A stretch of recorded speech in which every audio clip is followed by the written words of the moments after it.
¿Cómo podemos tomar el control de nuestras vidas cuando estamos siendo influenciados mentalmente por cosas que no comprendemos? Johann Wolfgang von Goethe dijo que nadie está más irremediablemente esclavizado que aquellos que falsamente creen que son libres. Vivimos en un mundo de información, la gran mayoría de la cual no es verdadera ni útil. Sin embargo, cierta información y personas que encontramos resuenan con nosotros y por lo tanto inevitablemente influyen en nuestros pensamientos, creencias y acciones. Muchos de nosotros operamos con un cierto nivel de ingenuidad infantil, ya que naturalmente confiamos, aceptamos y elegimos ver lo bueno en las personas. Si bien este enfoque de la vida debe celebrarse, el hecho de no proteger nuestras mentes conscientes e inconscientes de fuerzas menos agradables puede resultar en una manipulación de proporciones ilimitadas. Si bien tendemos a pensar que nuestras emociones, creencias, pensamientos y actitudes son totalmente personales, hay un aspecto de nuestra experiencia que reside en la conciencia colectiva.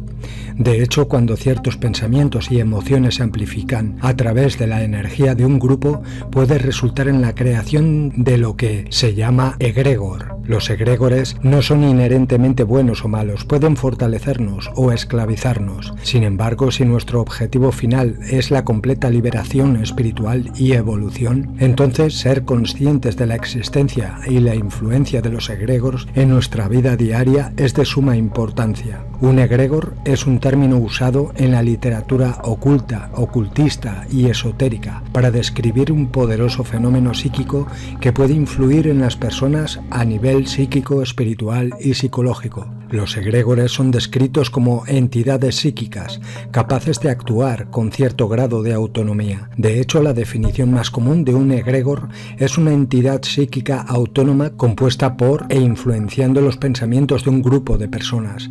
Esta definición, aunque útil, no logra encapsular un aspecto importante de los egregores, que a menudo se describe en la literatura esotérica más antigua, y es que además de ser entidades psíquicas, son canales para la manifestación de inteligencias no humanas. Algunos escritores sostienen que los egregores proporcionan un vínculo entre nuestro mundo material y las dimensiones invisibles, y por lo tanto representan una fuente de poder que puede aprovecharse mediante la práctica de la magia oculta. Mouni Sadhu, un ocultista polaco, ofrece otra definición interesante de egregores en su libro El Tarot, y dice lo siguiente: una entidad colectiva como una nación, estados, religiones y sectas y sus adeptos, e incluso organizaciones humanas más pequeñas. La estructura de los egregores es similar a la de los humanos. Tienen cuerpos físicos, es decir, colectivamente todos los cuerpos de los pertenecientes al egregor particular, así como astrales y mentales, siendo el egregor la suma total de todos estos elementos. Aquí es importante notar lo que dice Mouni: los egregores son creados por las creencias y pensamientos colectivos de grupos humanos. En otras palabras, los egregores son un producto de la mente grupal. Técnicamente hablando, mente de grupo, mente grupal, es el término incorrecto para las creencias, pensamientos y deseos colectivos que desencadenan la creación de egregores. Esto se define más correctamente como la conciencia colectiva, es decir, las creencias y deseos colectivos comunes a un grupo particular de seres humanos. La mente grupal, por otro lado, se refiere a una conciencia única y unificada, creada a través de la asimilación de agentes conscientes individuales. Esto podemos decir con seguridad que aún no existe, aunque el desarrollo de implantes cerebrales como Neuralink lo hará posible pronto. Donde aparece en este ensayo, el término mente de grupo debe considerarse como sinónimo de conciencia colectiva. Curiosamente, aunque tendemos a pensar en la conciencia como una experiencia privada e individual, la palabra en sí tiene sus raíces en el concepto de conciencia compartida. La palabra conciencia tiene su origen en las palabras latinas cum, junto con, y scire, saber.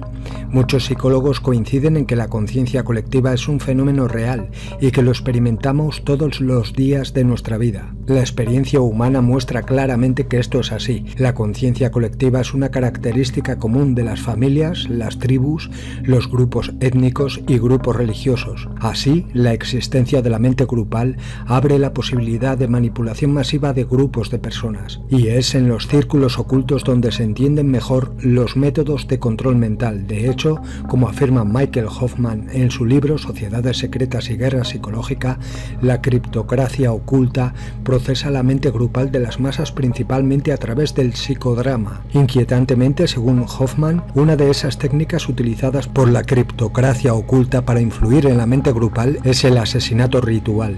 El asesinato ritual es control mental. No siempre se trata de compensación de tierras por manipulaciones sacrílegas.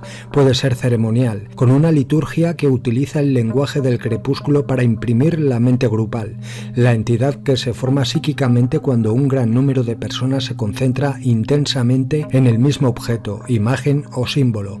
El lenguaje crepuscular se refiere a un sistema de comunicación secreto que involucra elementos visuales, verbales y no verbales. Según Hoffman, en las sociedades secretas el lenguaje crepuscular se anunciaba como la clave del conocimiento divino. Aunque no lo afirma explícitamente, Hoffman se refiere al concepto de egregores al equiparar la mente grupal con una entidad que se forma psíquicamente cuando un gran número de personas se enfoca intensamente en un mismo objeto, imagen o símbolo.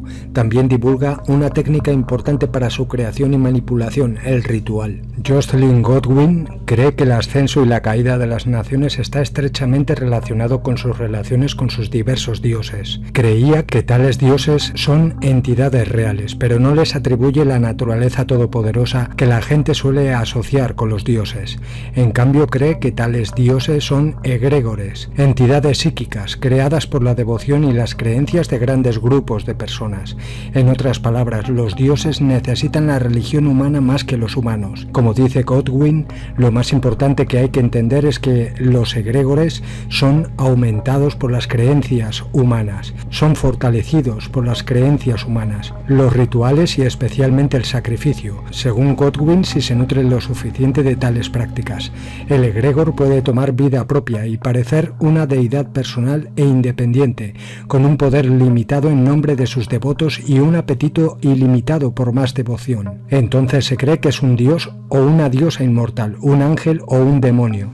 Ahora tenemos un marco para comprender la práctica de los rituales ocultos, que a menudo involucran sacrificios de sangre, que podemos racionalizar como un medio mágico para energizar y sostener a un egregor, es decir, ofrecer la energía, devoción de uno a cambio del poder que posee la entidad psíquica, a quien eligió adorar. Hollywood ha popularizado la noción de que los rituales ocultos los realizan solo personajes encapuchados en salones con poca luz. En realidad, estos rituales a menudo se realizan a plena luz del día, durante los cuales se transmiten a propósito a millones de personas en todo el planeta. Hoffman dice lo siguiente: en los delitos ocultos el objetivo no es lineal, es decir, no solo está ligado a la obtención de los efectos inmediatos del ataque a la víctima, sino que puede de hecho formar parte de un ritual simbólico mayor, amplificado por el poder de medios electrónicos, a efectos de procesamiento alquímico de la mente subconsciente del grupo de masas. Aunque la gente percibe el ritual inicial como un evento singular y destructivo, simplemente se concibe como un catalizador para la distorsión de la realidad, lo que resulta en una reacción en cadena de catástrofe sincrónica.